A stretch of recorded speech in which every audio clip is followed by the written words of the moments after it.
ఈరోజు విడుదలైన exit poll చూసినట్లయితే ఎక్కడ కూడా ఎన్డీఏ ప్రభుత్వం అధికారంలోకి వచ్చే పరిస్థితి కనబడుతుంది.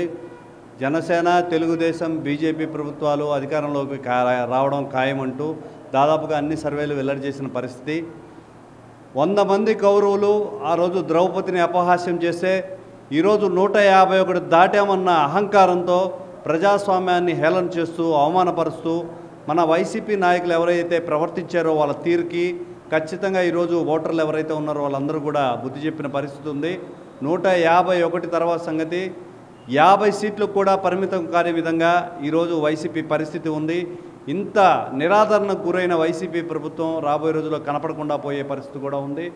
ఆ రోజున మహాభారతంలో శ్రీకృష్ణుడు ఏ విధంగా కీ రోల్ ప్లే చేశాడో అదేవిధంగా ఈరోజు మా అధ్యక్షుడు పవన్ కళ్యాణ్ గారు ఈ రోజున జరిగిన సార్వత్రిక ఎన్నికలన్నింటినీ కూడా ఒక కీలక పాత్ర వహించారు. గేమ్ చేంజర్గా నిలవబోతున్నారు. పోటీ చేసింది 22 అయినా కూడా దాదాపుగా 15 సీట్ల నుంచి 21 సీట్లు సాధించే విజయోత్సాహం మాకు కనబడుతుంది. ఎక్కడ చూసినా కూడా ఎవరికి వేసామన్నా కూడా పేద నుంచి గొప్పవారి దాకా కూడా అందరూ కూడా సమాజం మారాలి, ఈ పైశాచికంగా ప్రవర్తిస్తున్న సైకో ప్రభుత్వం పోవాలి అని చెప్పి వైసీపీకి వ్యతిరేకంగా ఓట్లు వేసిన పరిస్థితి కనపడుతుంది. ఇంకా 2 రోజులు ఉంది. ఈ 2 రోజుల్లో కూడా ఏ సర్వే చేసుకున్నా కూడా దాదాపుగా మేము ఎలక్షన్లో పోకముందు 6 నెలల ముందరే మేము డిసైడ్ అయ్యాము ఖచ్చితంగా కూడా మన ప్రభుత్వం రాబోతుందని. దాదాపుగా 2 సంవత్సరాల ముందర మా అధ్యక్షుడు పవన్ కళ్యాణ్ గారు మా ఆవిర్భావ సభలో చెప్పిన విధంగా వైసీపీ వ్యతిరేక ఓట్లను చీవలేమోబాకండి, ఏ వర్గం కూడా ఈరోజు సుఖంగా లేదు, ఈ వైసీపీ ప్రభుత్వాన్ని గద్దె దించడమే మన పరమావధిగా అని చెప్పినట్లుగా అదేవిధంగా కూడా ఆయన చర్యలు కూడా జరిగాయి. దాదాపుగా వైసీపీ తుడిచిపెట్టుకోపోయిన పరిస్థితి కనబడుతుంది. ప్రజలందరూ కూడా ప్రజాస్వామ్యాన్ని కాపాడాలని, రేపు స్వేచ్ఛ వాయువులు తీసుకోవాలని చెప్పి అధిక సంఖ్యలో ఓట్లు నమోదు చేసి 82% ఓట్లు నమోదు చేసి ఈరోజు ప్రజాస్వామ్యానికి పట్టం కట్టారు. మరో 2 రోజుల్లో ఈ రిజల్ట్ చూడబోతున్నాం. రాబోయే 5 సంవత్సరాల్లో వైసీపీ కనుమరుగయ్యే పరిస్థితి కూడా ఉంది. ఈ 4-5 సంవత్సరాలు వీళ్ళు చేసిన నేరాలు ఏవైతే ఉన్నాయో వాటిలన్నిటి కూడా భారీ మూల్యం కట్టించుకోవాల్సిన బాధ్యత కూడా ఉంది. ప్రత్యేకంగా వచ్చిన విజయసాయిరెడ్డి అన్నకైతే డిపాజిట్లు కూడా కోల్పోతాయని పరిస్థితి కనపడుతుంది. నెల్లూరు సిటీ నుంచి వెళ్ళిన ఎమ్మెల్యేనైతే ఆడ ప్రజలు తరిమి కొట్టిన పరిస్థితి ఉంది. దాదాపుగా ఉమ్మడి నెల్లూరు జిల్లాల్లో 10కి 9 నుంచి 10 సీట్లు కూడా కైవసం చేసుకునే పరిస్థితి ఏర్పడింది. ఇది కేవలం ప్రజా వ్యతిరేకత, సైకో ప్రభుత్వము నిర్లక్ష్యం చేసిన ప్రజల సంక్షేమమే అని తెలుపుకోవచ్చు. రాబోయే ప్రభుత్వంలో సుభిక్షమైన పరిపాలన సాగుతుంది. అధ్యక్షుడు పవన్ కళ్యాణ్ గారు కూడా ఒక కీలకమైన పాత్రలో ఒక ముఖ్య భూమిక కూడా రాబోయే రాజకీయాల్లో పోషించబోతున్నాడు. నెల్లూరుకి అదేవిధంగా రాష్ట్రానికి, దేశానికి కూడా మంచి రోజులు వచ్చాయి. ఎన్డీఏ కూటమి అదేవిధంగా బీజేపీ చూసినట్లయితే 574 చోట్ల పోటీ చేస్తే దాదాపుగా 370 పైన సీట్లు కూడా వచ్చే పరిస్థితి కనబడుతుంది. దీనికి కారణం ఆయన చేసిన సేవలు మరియు అభివృద్ధి అని చెప్పుకోవచ్చు. రాబోయే 5 సంవత్సరాల్లో మా నాయకులు, ఎన్డీఏ కూటమి నాయకులు ఎవరైతే ఉన్నారో దాన్ని రాష్ట్రాన్ని అభివృద్ధి పదంలో నడిపించగలరని నమ్మకంతో ఉన్నాం. అందరూ కూడా వెయిట్ చేస్తున్నాం. అందరికీ నమస్కారం. నా పేరు కాకు మురళీరెడ్డి, న్యాయవాదిని. ఈరోజు రాష్ట్ర వ్యాప్తంగానే కాదు దేశవ్యాప్తంగా కూడా ఏదైతే ఎన్నికల ఫలితాల కోసం ఎంత ఆసక్తిగా ప్రజలందరూ కూడా ఎదురు చూస్తున్నారో అంతే ఆసక్తిగా ఈరోజు ఎగ్జిట్ పోల్స్ కోసం ఎదురు చూసేటువంటి పరిస్థితి.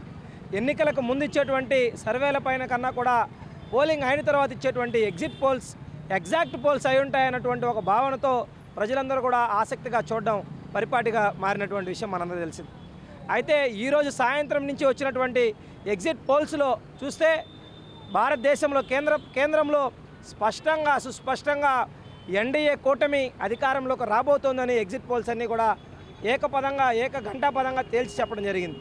అదేవిధంగా ఆంధ్రప్రదేశ్లో చూసినటువంటి అయితే దాదాపుగా 95% పైన ఇచ్చినటువంటి సర్వేలు గణనీయంగా క్రియాశీలకమైనటువంటివి, కొంత క్రెడిబిలిటీ కలిగినటువంటివి, నమ్మశక్యంగా గతంలో వాస్తవాలకు దగ్గరగా ఎగ్జిట్ పోల్స్ని ఇచ్చినటువంటి సంస్థలన్నీ కూడా కూటమి అధికారంలోకి రాబోతోంది, దాదాపుగా 115 నుంచి 125 సీట్లలో సగటున రాబోతుందన్న విధంగా ఈరోజు ఎగ్జిట్ పోల్స్ అన్నీ కూడా రావడం జరిగింది. అయితే ఈ 2 పరిణామాలు చూస్తే కేంద్రంలో ప్రభుత్వం మారబోవడం లేదు, రాష్ట్రంలో ఖచ్చితంగా ప్రభుత్వం మారబోతోంది. కాబట్టి ప్రజలందరూ కూడా కొత్త నిర్ణయాల కోసం, కొత్త పరిపాలన కోసం ఎదురు చూడడం ప్రజల వంతుగా ఈరోజు మారినటువంటి పరిస్థితి ఎగ్జిట్ పోల్స్ తర్వాత ఉంది. రాబోయేటువంటి కొత్త ప్రభుత్వాలు రాష్ట్రాన్ని ఏ విధంగా ముందుకు తీసుకోబోతాయన్నటువంటి విషయం అయితే వేచి చూడాలి. రాష్ట్రానికి మంచి రోజులు రావాలని మేము కోరుకుంటూ ఉన్నాం. అదేవిధంగా ఏకైక రాజధానిగా అమరావతి ఉండాలని మేము కోరుకుంటున్నాం. రాష్ట్ర అభివృద్ధి, ఉపాధి రావాలి. అదేవిధంగా సంక్షేమంతో పాటు అనేకమైనటువంటి పరిశ్రమలు రాష్ట్రానికి వచ్చినప్పుడే అభివృద్ధి పదంలో మనం ముందుకు పోతాం. అదేవిధంగా పర్యాటక రంగాన్ని అభివృద్ధి చేసుకోవాలి. అదేవిధంగా రాష్ట్రంలో ఉన్నటువంటి అనేక సవాళ్ళను ఎదుర్కొనే విధంగా కొత్త ప్రభుత్వాలు పనిచేయాలని మేము కోరుకుంటూ ఉన్నాం. అందరికీ నమస్కారం. నా పేరు దార్ల రాజేంద్ర, సూలూరుపేట నియోజకవర్గం, తిరుపతి పార్లమెంట్ ఆర్గనైజింగ్ సెక్రటరీ. ఈరోజు రాష్ట్రంలో చూసుకుంటే ప్రజలందరూ కూడా తెలుగుదేశం పార్టీకి ఏ విధంగా అయితే ఓట్లు వేశారో ఈరోజు ఎగ్జిట్ పోల్స్ లో 144 నుంచి 160 దాకా తెలుగుదేశం పార్టీ మహాకూటమికి ఈరోజు బ్రహ్మరథం పడుతూ ఉన్నారు. ఖచ్చితంగా 2024 ఈ ఎలక్షన్ లో తెలుగుదేశం పార్టీ నారా చంద్రబాబు నాయుడు గారు ముఖ్యమంత్రి అవడం ఖాయం. ఈ రాష్ట్రం వెనకబడిపోయింది అభివృద్ధిలో. అభివృద్ధి కావచ్చు, సంక్షేమ పథకాలు కావచ్చు, యువతకి ఉద్యోగాలు కావచ్చు, ఇవన్నీ కూడా చేసే సమర్థవంతమైన నాయకుడు నారా చంద్రబాబు నాయుడు గారిని నమ్మి 2024లో అందరూ కూడా ఓట్లు వేయడం జరిగింది. అదేవిధంగా నాయుడుపేట పట్టణంలోనే పోలేరమ్మ అమ్మవారి దగ్గరికి వచ్చి మేము పూజలు చేశాము.